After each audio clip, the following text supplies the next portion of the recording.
Welcome to Tricky Mickey. Please subscribe, share, and like. In this episode, we are going to examine thoroughly the Trilateral Commission. What is its purpose? What is it doing domestically and internationally to further its own gains or humanity's interests? First of all, we need to go to the original source, Mr. David Rockefeller of the Rockefeller family. Not only was he the chairman of the Council on Foreign Relations, which practically owns and controls America's foreign policy, the Trilateral Commission exists as an extension of the Council of Foreign Relations to unite the people and policymakers of Europe, North America, including Canada, and Japan, and therefore Asia. Here is what David Rockefeller said. We are grateful to the Washington Post, the New York Times Magazine, and other great publications whose directors have attended our meeting and respected their promise of discretion for almost 40 years. It would have been impossible for us to develop our plan for the world if we had been subjected to the light of public scrutiny during those years. But the world is now more sophisticated and prepared to march towards a world government. The supernation sovereignty of the intellectual elite and world banker is surely preferable to the national state governments. Here is another statement that he made. Whatever the price, the Chinese Revolution, it has obviously succeeded not only in producing more efficient and dedicated administration, but also it fostered higher morale and community of purpose. The social experiment in China under Chairman Mao's leadership brought forth a new order in China. What he is saying specifically is that he likes a totalitarian government model on the People's Republic of China's communist political system, so that the people are servants, servile, and peasant, and know their place, and all they exist for is to be nothing but worker bees, just a form of slavery. Here you're looking at the Council on Foreign Relations, the United Nations, the Bilderberg Group, the Club of Rome, the Royal Institute at International Affair in Great Britain, and the Trilateral Commission. All of these organizations not only exist to unite the industry, business, but also the political, economic elite ruling class of the world.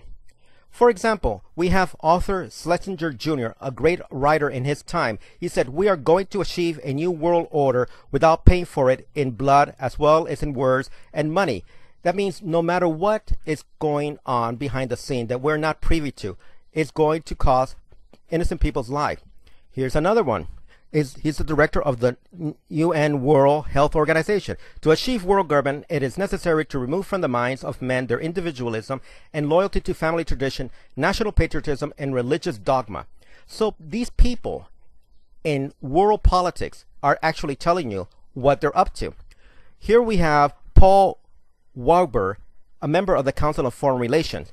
We have a world government, whether you like it or not. The only question is whether that government will be achieved by conquest or consent.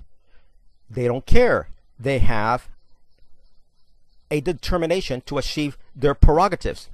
Who is Henry Kissinger? Well, he is a war criminal. He was a Secretary of State under President Nixon and President Ford. He was instrumental in overthrowing Allende in Chile, a democratically elected individual, because he did not cow and allow himself to be manipulated by the world elite. It cost him his life. Here is some of the members of the Trilateral Commission. And as you can see, one represents the European chair, another the North American chair, and one the Pacific Asian chair. They're telling you what the Trilateral Commission means. It means the three world power section of the world. The goal of the New World Order is a one world leader, one world government, one world currency, and one world religion. Everything is about control. And they're telling you in plain sight. People just don't like to read now. They don't like to research. They want to divide the world into 10 major sections. This is prophesied in the Christian Bible, that the world is going to reach a point where it's going to be divided into 10 major sections. Much easier to control. Behind every elected government on this planet, there is a shadow government of industry, political individuals, economic individuals who are sitting in secret away from the scrutiny eye of a free and independent press. They control everything. They own practically everything. but they want to come out of the shadow. They want to impose martial law not only in the United States, but all over the world, so that they can just come out in the open and say, we are the ruling class, and we have been for many generations. The police are in their pocket. When you ever see a police car and it says to serve and protect, just ask yourself, who are they serving and protecting? Obviously, it's the people who write them the check. We now have a global surveillance system, not only on the ground, but over the world. No matter where you go, you are being watched, you are being listened to. There's hardly any privacy left for anybody to hide from. Even your television and media sources like your telephone is keeping track of you. This is not paranoia. It's the unfortunate truth of the world that we currently live in. This is only a small sign of all the economic companies that are part of their alliances of the Trilateral Commission, the Council on Foreign Relations, that control America's foreign policy. The corporations are sitting there because they want to be in bed with these power elite. We have here the husband of Queen Elizabeth of Great Britain. He said that if he ever comes back from the dead, reincarnated, he wants to become reincarnated as a virus so he can wipe out the majority of the world population. Sure, population control is part of their agenda. They find it much easier to control a less of a population world than anything else. We have a President Woodrow Wilson here, and he said that since he entered politics, I have chiefly had men's view confined to me in private. Some of the biggest men in the United States in the field of commerce and manufacture are afraid of something. They know that there is a power somewhere so organized, so subtle, so watchful, so interlocked, so complete, so pervasive that they better not speak above their breath when they speak in condemnation of this shadow government and one new world order. We have here a former Congressman, John Rarick, from 1971. He said the Council on Foreign Relations is the establishment. Not only does it have influence and power in key decision-making position at the highest level of government to apply pressure from above, but it also announces and uses individuals and groups to bring pressure from below to justify the high level of decision for converting the U.S. from a sovereign constitutional republic into a servile member of a one-world dictatorship under the United Nations control. We have Senator Barry Goldwater from the state of Arizona. In 1964, he said, the Trilateral Commission is intended to be a vehicle for multinational consolidation of the commercial and banking interests by seizing control of the political government of the United States.